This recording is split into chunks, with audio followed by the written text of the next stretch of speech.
الشيطان الرجيم بسم الله الرحمن الرحيم الحمد لله الذي خلق السماوات والأرض وجعل الظلمات والنور ثم الذين كفروا بربهم يعدلون والصلاة والسلام على أشرف المرسلين وعلى آله وأصحابه أجمعين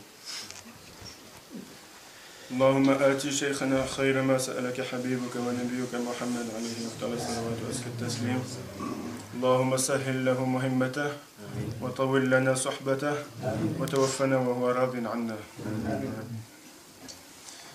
Donc je vais essayer ici dans une petite série d'interventions d'expliquer les grands chapitres, qui sont en fait les grands fondements de notre tariqa Kalkaliya. Un livre récemment publié sous le nom de Al-Kawakib al-Durriya fi Bayan al-Usul al-Nuraniya, qui n'a pas encore été traduit, mais dont la traduction en français est à venir, Inch'Allah.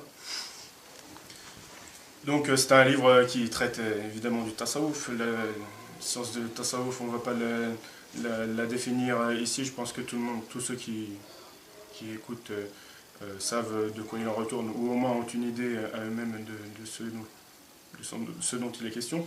Donc il y en a qui diraient que le tasawwuf c'est une hérésie, il y en a d'autres qui disent que c'est une innovation et un aller simple pour l'enfer. Il y en a d'autres qui disent que c'est un ensemble de cultures, de traditions, plus ou moins en rapport avec l'islam. Il y en a d'autres encore qui disent que c'est une science parmi les sciences de l'islam. Quant à nous, dans la tariqa Kalkaliya, on dit que le tasawwuf c'est la mère de toutes les sciences, qu'elles soient ces sciences profanes comme religieuses. C'est une science par laquelle on atteint le but ultime. Donc voilà, c'est une idée de l'importance qu'on lui donne. Cette science a été résumée dans une parole, dans un hadith très connu, le hadith de Jibril, rapporté par Sidna Omar, anhu, quand Sidna Jibril est donc allé demander au prophète qu'est-ce que c'est que l'islam, après quoi il a demandé qu'est-ce que c'est que l'iman, et enfin il a demandé qu'est-ce que c'est que l'ihsan. Le prophète lui a répondu an ta'budallaha ka'annaka tarah, c'est-à-dire à peu près l'ihsan c'est le fait d'adorer Allah comme si tu le voyais. Et donc de cette parole bénie, nos maîtres du tasawwuf des temps passés et présents et à venir, Inch'Allah, n'ont eu de cesse de tirer des enseignements de ces quelques mots très riches en sens et très profonds. Et donc, avec ces enseignements, ils ont tracé un chemin, une voie qui mène vers le maqam al-ihsan. De même que les imams des 4 écoles de jurisprudence ont tiré des hadiths et du Coran, les différentes masail de fiqh, etc. On trouve parmi les hikam de l'imam Ibn Ata'illah al-Sakandari, cette traduction approximative, qui dit que Allah a créé certains à son service, tandis qu'il a particulièrement attribué à d'autres la fonction qui consiste à l'aimer. Donc nous, on ne classe pas ni les uns ni les autres dans telle ou telle catégorie. On se définit simplement modestement comme la tariqa de la mahabba, c'est-à-dire que ça consiste si à partir du moment où on considère qu'une chose existe, c'est parce que son créateur a aimé qu'il en soit ainsi, et donc si on prétend avoir quelque chose de la mahabba envers le créateur, on se doit d'aimer avec un grand A l'ensemble de sa création. Donc le tasawwuf, comme on le sait, est basé sur le Coran et la Sunna.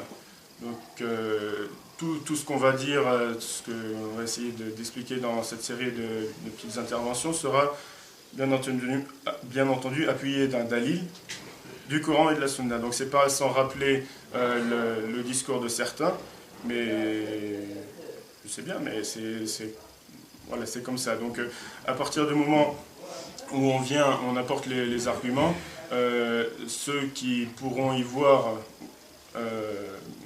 quelque chose qui contredit le Coran et la Sunna ne relèvera en réalité que de leur compréhension des preuves apportées, parce que les preuves quand elles sont là. Et donc, dans ce sens, on pourrait rappeler à juste titre ce qui nous est venu dans le Athar, dans le sens, deux traits de caractère n'ont pas de supérieur en noblesse. Il s'agit de la meilleure pensée d'Allah et de la meilleure pensée des serviteurs d'Allah. Et de même, deux traits de caractère n'ont pas d'inférieur en bassesse.